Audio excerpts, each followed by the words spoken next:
you've already accepted something most people still pretend isn't true. That sometimes evil wins, and nothing happens. No correction, no intervention, no cosmic balance restored. You've seen harm done, real harm, and the world kept moving. The meeting still happened. The sun still rose, people still laughed the next day.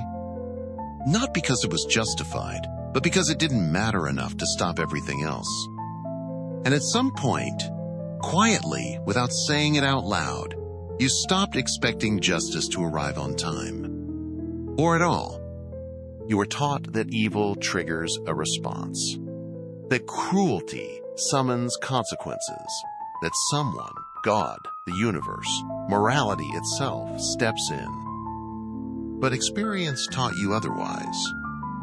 Sometimes there's no reaction, just continuation. There's a chapter in the Bible that doesn't argue with this feeling. It doesn't explain it away. It doesn't soften it. It doesn't redeem it. It simply shows a world where something unspeakable happens, and God remains silent. This is Judges chapter 19, and it's never mentioned in your Sunday school. This isn't a story meant to teach you a lesson. It's a story that names something you've already felt. And once it's named, there's no going back. The book of Judges opens with a sentence that explains everything. In those days, there was no king in Israel. Everyone did what was right in their own eyes. This isn't political commentary, it's psychological.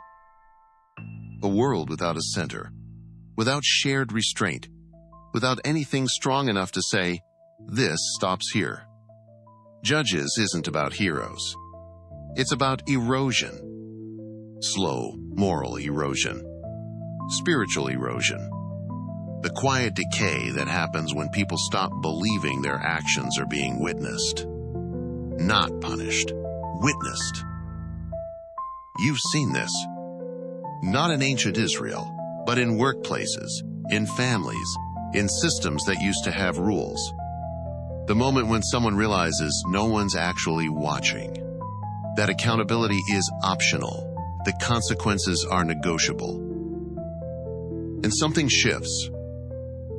Not dramatically, just the awareness that the center isn't holding.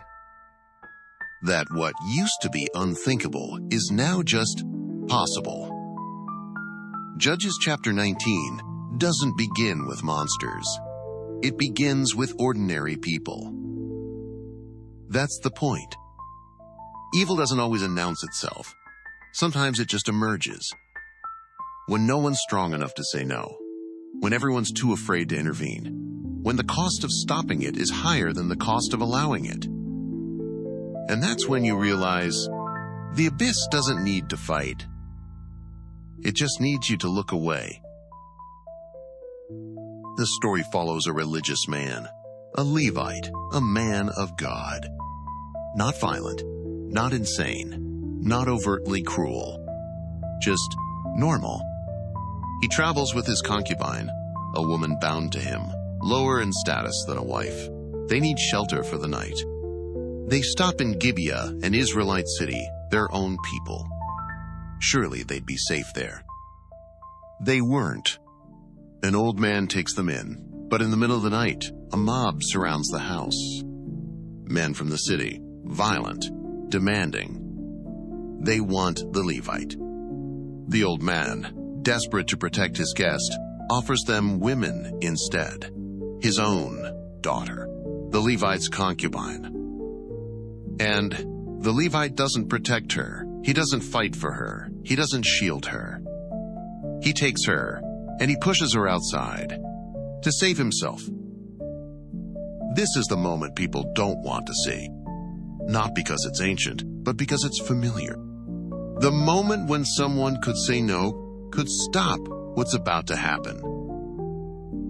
And they don't. Not because they approve, not because they don't know it's wrong, but because intervening would cost something. Safety, comfort, status, life as they know it.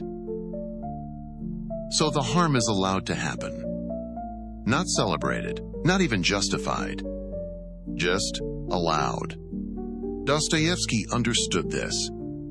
In The Brothers Karamazov, he wrote about the psychology of bystanders, people who watch evil occur and do nothing. Not because they're evil themselves, but because action requires something most people don't have, the willingness to lose everything. And in that gap, between knowing something is wrong and being willing to stop it, evil doesn't need to fight. It just needs to wait. At dawn, she crawls back to the door where she was abandoned, and collapses. When the Levite wakes up, he opens the door to leave.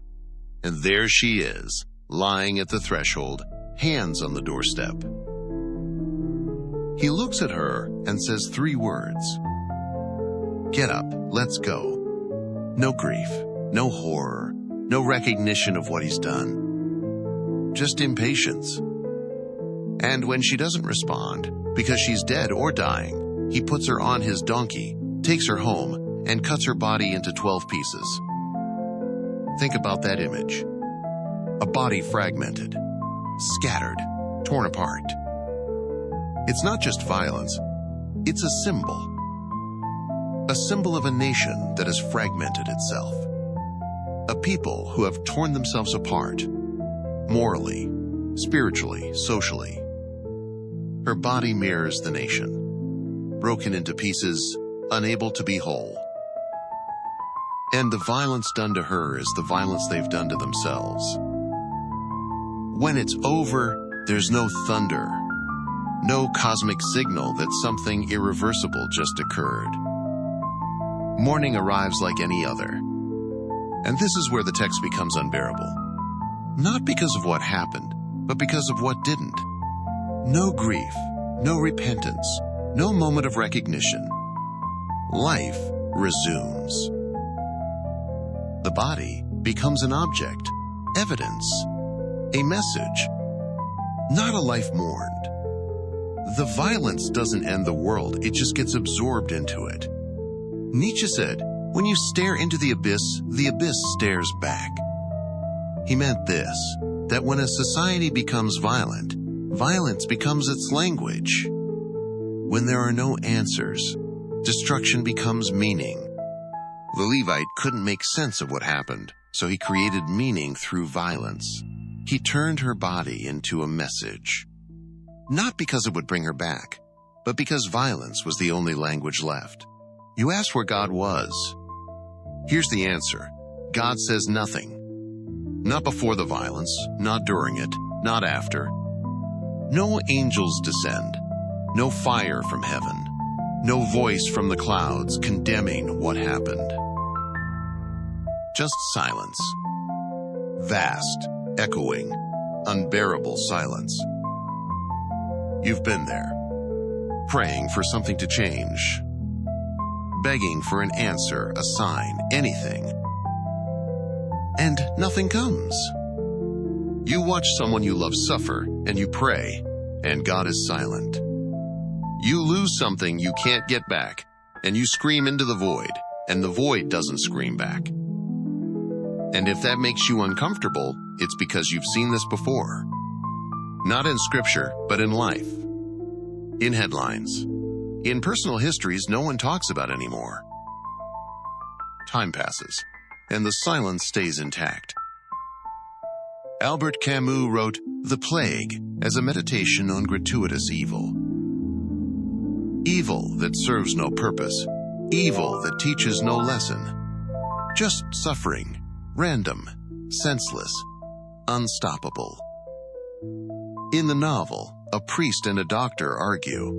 The priest says suffering has meaning. The doctor says it doesn't. And at the end, the doctor is right. Not because he won the argument, but because the plague kept killing. Indifferent. Relentless. Meaningless. This is where people usually rush to theology. Free will. Mystery. Greater plans. Judges chapter 19 does none of that. God doesn't speak, not to condemn, not to explain, not to comfort. Just presence without intervention. And maybe that's the most disturbing truth of all. Not that God doesn't exist, but that he does, and chooses not to act. Because if he acted every time, you wouldn't be free, you'd be a puppet. And suffering would be impossible, but so would love, so would choice, so would meaning. God's silence isn't cruelty, it's the cost of freedom. After the dismembered body parts arrive, Israel responds. They gather, they rage, they demand justice. The tribe of Benjamin, the tribe from Gibeah, refuses to hand over the men responsible. So the other 11 tribes declare war. And what follows isn't healing, it's multiplication. Violence answering violence, death answering death. They rage in the name of justice, but justice doesn't arrive, only more bodies. The violence just spreads, not to resolve anything, just to mirror itself. By the end, the tribe of Benjamin is nearly extinct. And the men who committed the original violence, still never named, still never punished. The story ends with a line that feels like mockery. In those days, there was no king in Israel. Everyone did what was right in their own eyes. The same line that opened the book. As if nothing changed. As if nothing was learned. This is the pattern. When there's no center strong enough to stop the first act, everything after it pretends to be justice, while repeating the same logic. Force answers force. Bodies answer bodies. And nothing is restored.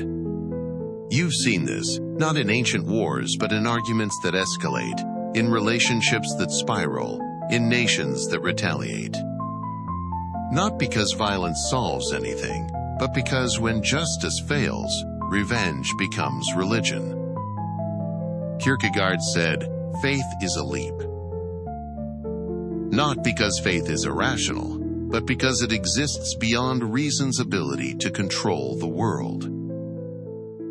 Reason says, evil should be punished. Faith says, I will trust even when it isn't. Reason says, violence must be answered.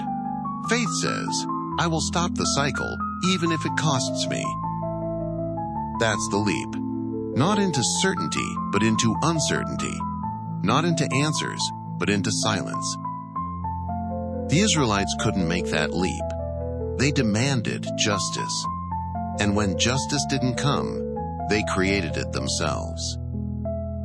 Through violence, through war, through more death. And at the end of it all, nothing changed. The guilty were never punished, the innocent were still dead, and the nation was more broken than before. The text says, everyone who saw it said, nothing like this has ever happened or been seen from the day the Israelites came up out of Egypt until this day. They were right. Nothing like this had ever happened. Because this wasn't just violence. This was the collapse of everything they believed about themselves. They thought they were the people of God. They thought they were chosen, protected, different. But Judges chapter 19 reveals the truth. They were just people. Capable of the same cruelty, the same evil, the same silence. You felt this too. The moment when you realize you're not who you thought you were. You thought you were good until you hurt someone and didn't apologize. You thought you were honest until you lied to protect yourself. You thought you were different until you became exactly what you swore you'd never be. And in that moment, you see it. The abyss. Not out there, but in you. Nietzsche said, whoever fights monsters should see to it that in the process he does not become a monster. The Israelites went to war to fight evil and became evil in the process. They killed, raped, destroyed, all in the name of justice. And by the end, they were no different than the men they were trying to punish. That's the abyss. Not the evil out there, but the realization that the evil is also in here, in you. Judges chapter 19 isn't about punishment. It's about exposure. It shows what the world looks like when no one intervenes. God doesn't explain himself, and people are free to look away. This isn't nihilism. It's clarity. The text doesn't tell you evil will be punished. It shows you that sometimes it isn't. And the question becomes something else entirely. Not why did this happen, but who are you in a world where it can? Judges chapter 19 ends without resolution. No punishment for those responsible. No justice for the woman. Just a civil war, more violence, more death. And God? God remains silent.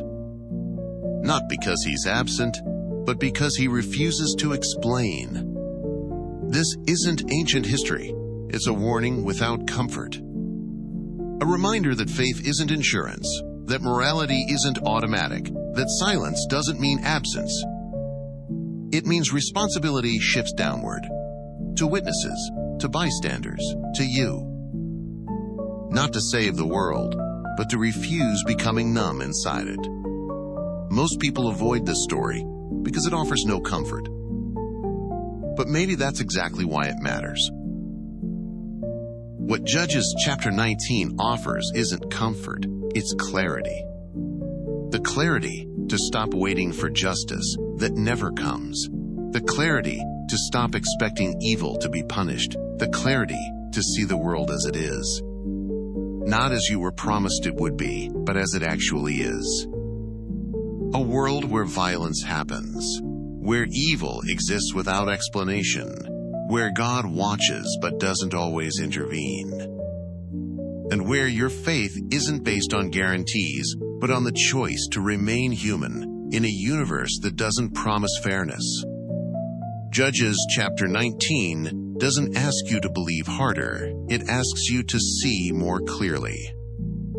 To stop expecting the universe to correct itself. To stop waiting for God to do what humans refuse to do. And to live knowing this, reality doesn't promise fairness. It only reveals who remains human when none is guaranteed. The silence stays. What you do inside it is the only variable left.